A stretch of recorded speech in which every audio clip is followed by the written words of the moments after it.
Hello everybody. Some of you might already know me.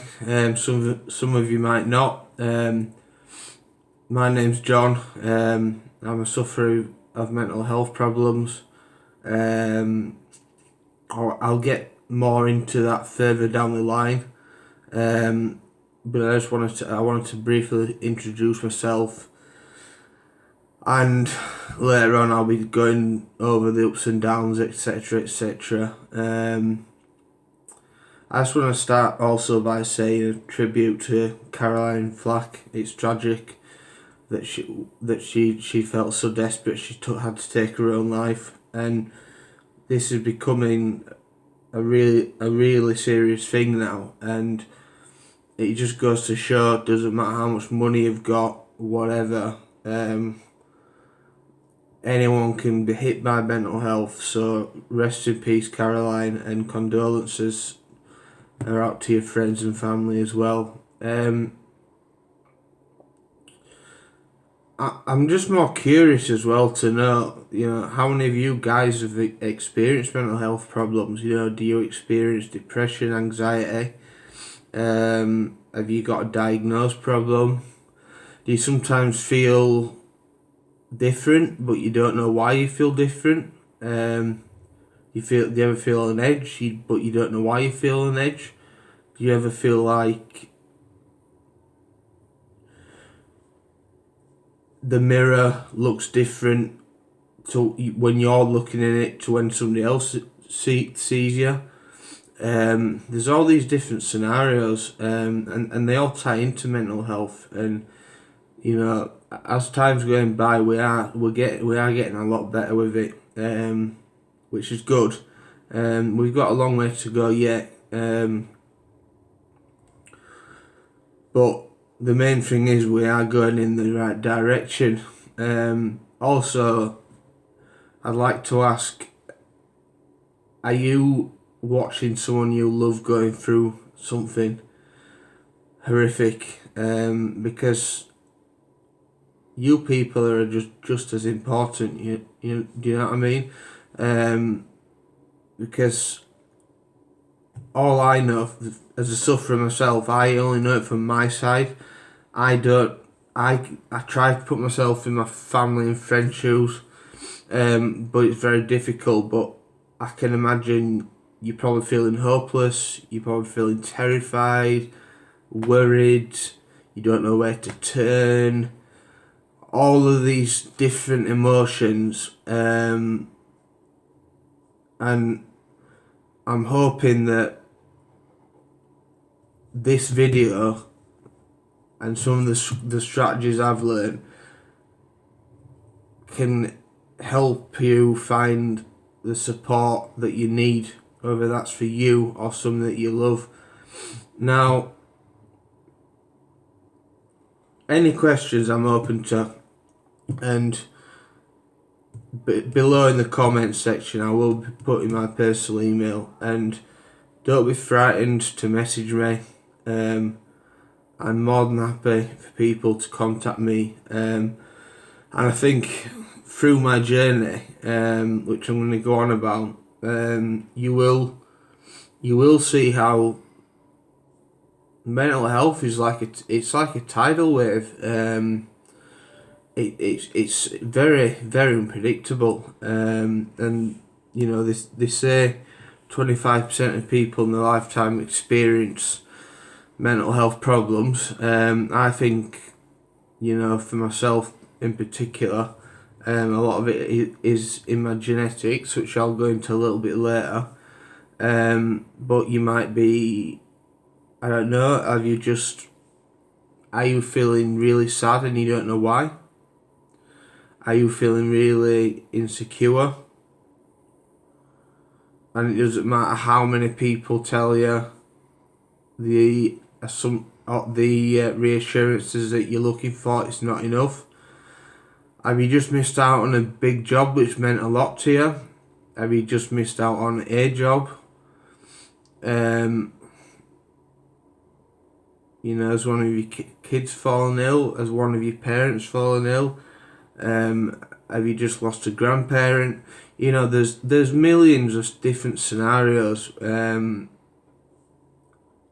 There's millions, and like I say, that 1 in 4, I think it's determined by more life circumstances than genetics. So I just want you to all be reassured that you can message me. Right, I'm going to go a bit now onto my journey and the ups and downs. So I started experiencing low self-esteem. I'm 30 years old, by the way, so I think I was about 22 when I was away at university, and I started experiencing intrusive thoughts, and I didn't know what they were at the time. So you can imagine how scary it was, and I lost it. I lost my mind. I was losing friends. I didn't know why. I didn't know how to stop it. It just became like a raging bull, and I couldn't finish my final year. So I came home to live with my parents. Just got a full-time job. I used to abuse alcohol to cope. And again, I can't be hypocritical, but mental health problems and substance abuse, they don't go hand in hand. Take it from someone who knows, has worn that t-shirt, unfortunately, and like I say, I'm not being judgmental, I'm just trying to give you my side of things. All through my 20s, things got progressively worse. I met my first and only love, and when we split up seemed to be the turn. I think on 4 occasions I've tried to take my own life. 2 very, very nearly successful. 1, my father got told I might not see the night through. It's also worth mentioning as well, and I'm not going to go into the exacts of it because I don't want to give anybody any ideas. But I'm a self-harmer. I'm an extreme self-harmer, and I think only other extreme self-harmers will understand it. At the moment, I reside in a mental health rehab. I've been here for 2 years now. I was doing really well. I was hitting the gym. I was, well, a machine basically. On the cusp of discharge, and then I had a full-on breakdown. I'm not going to go into the initial trigger because I don't want to be disrespectful to the person who has asked me not to be. I just have a few swigs of my tea, and that sent me down a real downward spiral. So within 8 months, I've gone from being that person on YouTube and all social platforms that can give out so much inspiration and advice, to now being that person that is at his lowest. And I don't really know what else to say apart from that, other than that I am suffering suicidal thoughts. And the only thing keeping me going is thinking about those that I'll leave behind. Protective factors, your family and things like that. I'm going to ask you as well. You might be living by yourself, holding down a full-time job, and going through all these things, and not really know what's going on. Luckily or unluckily, by the amount of acute admissions I've had, it's sent me to a longer term placement because I'm not safe to be in the community. I'm not safe to be by myself. You know, my observation levels have increased quite dramatically. A bit more about my illness. I suffer from what I thought my original diagnosis was borderline personality disorder, also referred to as EUPD, emotional unstable personality disorder, obsessive compulsive disorder because of my intrusive thoughts, and then the horrendous anxiety and depression that comes with that. Anyway, since I've gone down imagine a slope. This is where I went up, and then, by the way, that plaster is just because that was an accident. I just picked my skin. I'm on my way down. They're looking more into my diagnosis, and it's looking more like I've got a mixed personality disorder. I think it's pretty concrete that I've still got the emotional unstable one. I've more or less been told that I've got OPD, which is obsessive personality disorder, and traits of many others. I'm 63 questions into a 91 question assessment. Now, what am I doing right now to try and do my best, and how can I give any tips? Now, I'm going to give tips on 3 different levels, and the reason for it is because the different kinds of extremes. So I'm going to say number 1 is me, number 2 is somebody who is on the cusp of potentially an acute admission, and number 3 is somebody who is, you're getting on with your life but you suffer with anxiety. Well, for number 3, I'd say simply just go to your GP and just explain what's going on. They can further refer you. There's all sorts of things, medications, different talking therapies. So first of all, go straight to your GP. Number 2, if you're on the cusp of a potential acute breakdown, speak out. Again, GP. Speak to the crisis team in your local area. Let them know what's going on in your head, because there's far too many people. We're losing far too many people in this day and age to suicide, basically, and it's them that's left behind that are there to pick up the pieces. And again, I go back to Caroline Flack. I personally can't stop thinking about her, the state of mind that she must have been in. I can only imagine what she was going through. I've got some idea, but obviously not full idea, because I'm not an A-list celebrity sort of thing.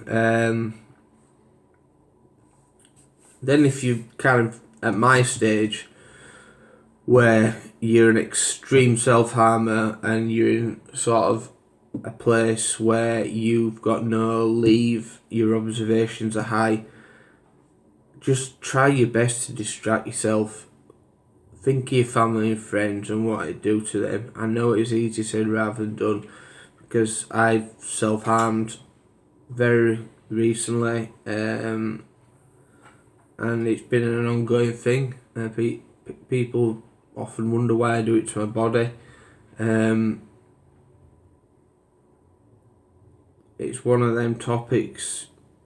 I think if you've seen a loved one doing it, it must be absolutely horrific. I can only empathise with what you might be going through. So maybe try talking to the sufferer, and just basically saying, I've kind of noticed this about you, and see if they'll open up. And it, you know, if not further, get some advice. Again, your local GP, the local team in the area, whatever. But I find colouring in, watching things on my tablet. I've had DBT therapy, which has given me a few coping strategies. So, like, distractions, probably the biggest one. Watching something funny on my tablet, changing the emotion, all that sort of stuff. I mean, I just want to make it clear, I'm sat here and I'm talking, and I probably come across like a very rational person, but I'm really not. I've really geared myself up for this video because I want to get that message out there. I feel personally like I don't deserve my family and friends. I feel a disgrace to them. I feel like they should just disown me. I've got family and friends who have basically told me to do one, that would never happen. But mental health can hit anybody. I want to try and, because before I portrayed a very well John Whitehead that was hitting the gym, and this is a very different John Whitehead, and I think it's just as important to portray this side of things where I am on observations, you know, like there's somebody stood next, you know, within, you know, in the room with me, but just not on site. To the guy that was the fitness fanatic, and how I derailed and how quickly I derailed.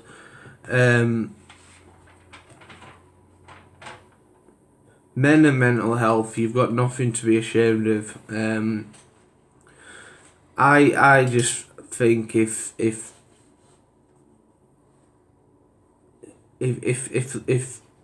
you've got friends and they stick by you, they're worth it. If they don't, they're not worth it. It sounds a little bit simplistic, but it is quite real. I'm trying to cover like all areas here. Me personally, I can't see a future for myself, and I see myself being, in hindsight, locked up for life now. And I've come to a realisation of that. You might see behind me on my wall all the different pictures, and that's all been done because I've accepted I'm going to be here for a while, and I've already been here for 2 years as it is. And I don't really want to make this video too dark and deep and stuff like that, but you know, my kind of way of thinking is I will end up ending my own life, whether it's now, 2 years down the line, 5 years down the line. Hopefully a miracle happens and something changes. And this assessment I'm going through at the moment, this really intense assessment might come up with a type of therapy that will maybe fill in the missing pieces to the already DBT I have in my locker. Just because I'm not in a good way myself, I don't want people to think they can't contact me. I've decided to start a YouTube channel for the reason to portray this side of things, that things are really bad, and things can be really bad, but things can be really bad together, not bottled up, feeling like we can't talk to each other.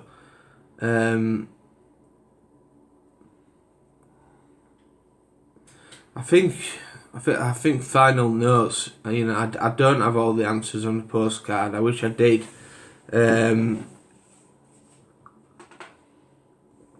Sorry, let's have a couple more swigs of tea. I wish I had all the answers on the postcard. We're all as unique to our DNA, so what we're suffering will be as unique to our DNA.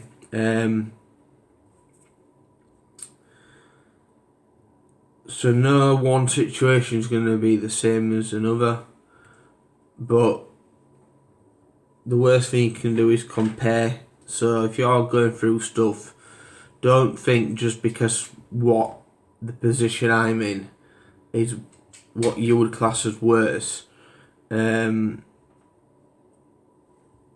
you're not as important, because it doesn't matter how ill you are. You could be as ill as I am, or you could be maintaining a job, and have, you know, traits of things, but you're just as important.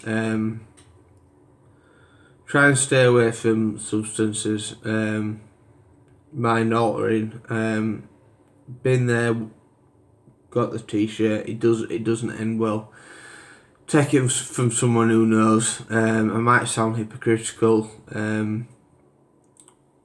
but I will try and sort of give that. Now, before I wrap up this video, I want to just finish off by saying, if you get to a point where you don't feel safe, your safety needs to be number one. And if you've been down all the right channels, you simply walk into A&E and you just tell them, I don't feel safe, I'm a risk to myself. If I walk out of this A&E, you know, I'm worried for what's going to happen to me. And they won't let you leave. But that, like I said, that is last case scenario. To wrap things up, again, rest in peace, Caroline Flack. Are you suffering from anxiety? Are you suffering from depression? Are you suffering from feelings that you don't really know what you're suffering from? I'm always here. I've made it clear that I'm not in a good way, but that does not mean that I'm not here to listen or give advice. I've tried to be as real as what I can, because there's no script. I've literally just, this video's come from the heart. So to wrap things up, like I said, my email address will be in the comments below, and don't feel like you're putting on me, because we need to fight this together, not bottle it. We need to fight this as a team, and the more we fight as a team, the more lives could be saved, and I mean that with the most sincerity. You are worth something.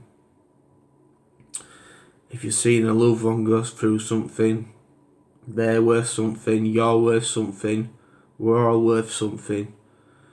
And I'm gonna try and help the best I can through my channel, and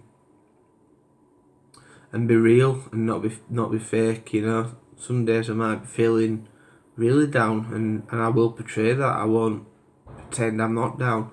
So thank you for listening, I really appreciate it, and look after yourself, stay safe. Thank you.